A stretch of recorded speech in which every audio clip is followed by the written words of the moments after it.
제자들을 부르신 예수님께서 이제 이들에게 하나님의 복에 대해서 가르치십니다. 어제 새벽부터 이에 대한 말씀을 우리가 보고 묵상하고 있는데 이 말씀이 참 어렵습니다. 어느 것 하나가 쉽지 않습니다. 어제 말씀에서 예수님께서는 어떤 자에게 복이 있고 어떤 자에게 화가 있는지 명확하게 말씀하셨습니다. 여러분께서 그 말씀을 들으시며 여러분에게 적용하실 때 여러분은 복이 있는 자에 해당이 되셨습니까? 아니면 화가 있는 자에 해당이 되셨습니까? 어제 말씀에 저를 비추어 보니 저는 화가 있는 자를 향해 달려가기를 더 좋아하는 모습이었습니다. 그리스도인으로 부름을 받고 목사로 부름을 받았는데 화가 있도다 라고 말씀하신 그 길을 따라 걷고 있는 저의 모습을 봅니다. 여러분은 어떠십니까? 그래서 저는 오늘과 같은 이런 예수님의 직접적인 말씀이 읽기도 어렵고 묵상하기도 어렵고 더구나 말씀을 전하기는 더 어려운 것 같습니다. 문법적으로는 전혀 어렵지 않습니다. 대신 문장이 너무 쉽고 간결하고 완벽해 보여서 그 어느 곳에도 빠져나갈 구멍이 없는 것처럼 보여서 너무 어려운 것 같습니다. 오늘 본문은 그런 의미에서 더욱 그러합니다. 27절, 28절 말씀을 먼저 보십시오. 이 말씀에서는 세 가지를 우리에게 말씀하십니다. 첫 번째는 원수를 사랑하라. 두 번째는 저주하는 자를 위하여 축복하라. 세 번째는 모욕하는 자를 위하여 기도하라입니다. 이 짧은 이는 짧게 세 단어로 표현이 가능하지요. 사랑하고 축복하고 기도하라. 이것보다 명료하면서 강력한 가르침이 있을까요? 그런데 우리의 모습은 어떠합니까? 사랑하고 있습니까? 축복하고 있습니까? 기도하고 있습니까? 우리는 말합니다. 나를 사랑하는 자는 저도 사랑할 수 있습니다. 저를 축복하는 자는 얼마든지 축복할 수 있습니다. 나를 위해서 나를 긍휼히 여기는 자는 그렇게 저도 기도할 수 있습니다. 그런데 주님은 우리의 마음과 말과 반대의 가르침을 주십니다.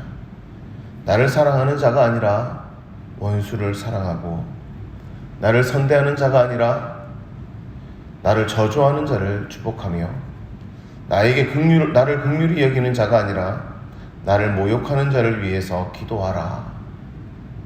그렇게 가르치십니다. 이 예수님의 가르침에 그 어느 것 하나 쉬운 것이 없지요. 그런데 예수님이 이 가르침을 혹여나 추상적으로 여기실까봐 이 가르침을 다시 구체적으로 우리에게 말씀하십니다. 29절부터 31절입니다. 이 뺨을 치면 저 뺨을 돌려대며 겉옷을 빼앗으면 속옷도 거절하지 말며 구하는 자에게 주며 내 것을 가져가는 자에게 다시 달라고 하지 말아라. 그래서 이것을 하나의 문장으로 황금률이라고 하는 문장으로 정리를 하시지요. 대접을 받고자 하는 대로 너희도 남을 대접하라. 이것이 사랑하고 축복하며 기도하는 자의 삶임을 우리에게 구체화시켜 하시는 말씀입니다. 이 삶을 간단하게 말하면 어떤 삶입니까? 제 눈에 볼 때는 이런 삶은 바보의 삶입니다. 그런데 이 바보는 힘이 없는 바보가 아닙니다. 가진 것이 없는 바보가 아니고 자존심 없는 바보가 아닙니다. 힘도 있고 가진 것도 있고 자존심도 있습니다. 주님께서 우리를 부르실 때 이 모든 것을 빼앗아가지 않으시고 더 풍성히 주셨습니다. 아니, 이 모든 것을 책임져 주십니다. 그러면서 우리에게 이 바보의 삶을 살라고 이 삶으로 우리를 초대하십니다. 그러면서 예수님 역시도 이 바보의 삶을 가장 완벽하게 사셨지요. 사랑하고 축복하고 기도하는 삶을 사셨습니다. 이 세상 그 누구보다 가장 힘이 있으신 분이셨고 이 세상 모든 것을 가지시고 통치하시는 분이시고 모든 것 위에 뛰어나신 예수님이신데 뺨을 돌려대시고 자신의 것을 빼앗기시며 오히려 자신의 모든 것을 주셨습니다. 당시 종교 지도자들을 비롯해서 제자들까지도 도무지 이해되지 않는 그러한 삶을 사셨습니다. 이는 사탄도 이해할 수 없는 삶이었습니다. 어찌 하나님의 아들이 십자가에서 자신의 목숨을 내어놓을 수 있다는 말인가? 아무리 낮아져도 어찌 그토록 낮아지시는가? 이는 사탄도 이해할 수 없는 삶이었습니다. 그런데 예수님은 우리를 사랑하셔서 적극적인 그런 바보가 되시기로, 발보의 삶을 사시기로 작정하셨습니다. 그리고 그렇게 사셨지요. 그래서 6장 36절 말씀은 이렇게 말씀합니다. 너희 아버지의 자비로우심 같이 너희도 자비로운 자가 되라. 예수님의 이 모든 걸음은 아버지의 사랑에서 비롯된 것임을 우리에게 보여주십니다. 그런데 아이러니한 것은 예수님께서 걸으신 이 걸음을 우리에게도 요구하신다는 사실입니다.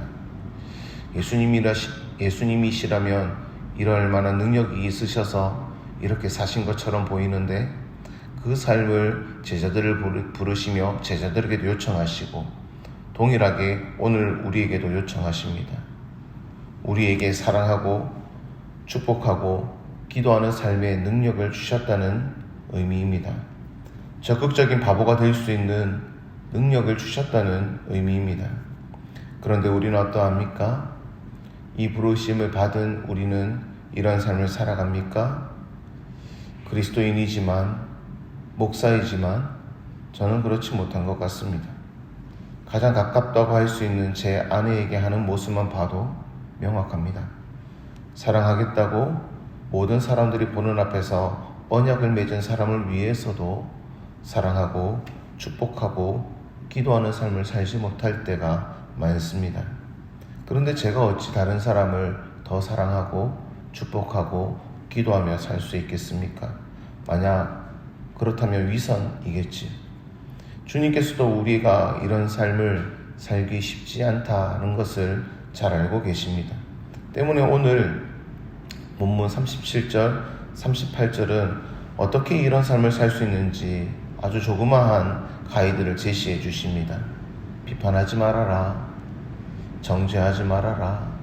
용서해 주어라. 주라는 것입니다. 내 눈과 귀에 판단의 요소가 들어오고 미움의 요소가 들어올 때 그것을 먼저 선제적으로 우리가 막을 수 있어야 합니다. 나의 내면적인 부분에서 일어나는 이 갈등들을 하나님께서 기뻐하지 않는 그 마음의 생각들을, 그런 소음들을 막을 수 있어야 합니다. 대신 누군가를 비판하고 정죄할 때 누군가 우리를 비판하고 정죄할 때 우리는 그들을 용서할 수 있어야 합니다. 세상 사람들은 사과를 요구하고 세상 사람들은 그 말에 어떤 대가를 요구하지만 그리스도인은 하나님의 부름을 받은 자들은 이들을 용서할 수 있어야 합니다. 보상을 요구하는 것이 아니라 오히려 줄 수 있어야 합니다. 이것이 사랑하고 축복하고 기도하는 삶의 실천인 것이지요. 사랑하는 성도 여러분, 오늘 하루 우리에게 이 제자의 삶을 예수님께서 제시하시고 또다시 우리에게 기대하십니다. 오늘은 사랑하고 축복하고 기도하는 삶을 살지 않을래? 라고 우리에게 또다시 초청하시고 또다시 우리에게 기대를 거시고 그런 우리를 지금 또 지켜보시고 도움을 주십니다.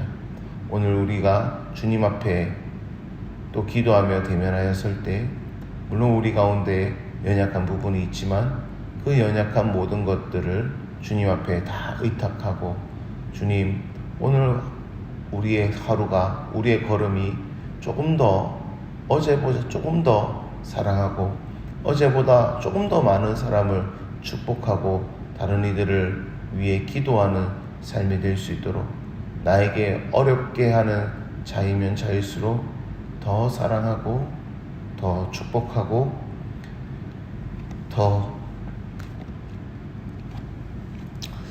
기도할 수 있는 우리가 될 수 있게 달라고, 그렇게 하나님께 나아가는 우리 모두가 될 수 있기를 바랍니다.